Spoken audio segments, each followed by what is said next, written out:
Hello views, welcome to తాలేడు రుచులు. ఎలా ఉన్నారు అందరూ? ఈరోజు నేను ఒక సింపుల్ అండ్ టేస్టీ రెసిపీ చూపిస్తానండి.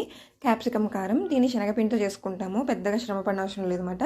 సో ముందుగా బాండి పెట్టుకొని అందులోకి ఆయిల్ వేసుకొని ఉల్లిపాయ ముక్కలు అలాగే సన్నగా చాప్ చేసుకున్న వెల్లుల్లి కూడా వేసుకొని మనం మగ్గిచ్చేసుకోవాలన్నమాట. అవి మగ్గేలోపు మనం ఒక గిన్నె తీసుకొని అందులో ఒక 5 టేబుల్ స్పూన్ శనగపిండి వేసుకొని అందులో రుచికి సరిపడినంత సాల్ట్, కొద్దిగా పసుపు, అలాగే తగినంత కారము అండ్ 1 టేబుల్ స్పూన్ ధనియాలు, జీలకర్ర పొడి వేసుకొని బాగా మిక్స్ చేసేసుకోవాలి. ఉల్లిపాయలు వెల్లుల్లిపాయలు మగ్గాక అందులోనే మనం సన్నగా చాప్ చేసుకున్న మీడియం సైజు 2 క్యాప్సికమ్ కూడా వేసేసుకొని అవి మగ్గించుకోవాలన్నమాట. క్యాప్సికమ్ ముక్కలు కొంచెం క్రిస్పీగా ఉంటేనే బాగుంటుంది.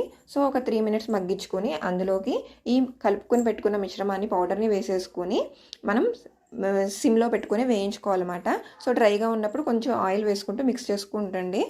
అలాగా మనకి శనగపిండి పచ్చివాసన పోయి కమ్మటి వాసన వస్తుండగా కొంచెం నెయ్యి వేసుకొని స్టవ్ ఆఫ్ చేసుకొని వేడి వేడి అన్నంలోకి సర్వ్ చేసేసుకుంటే అద్దిరిపోద్దన్నమాట.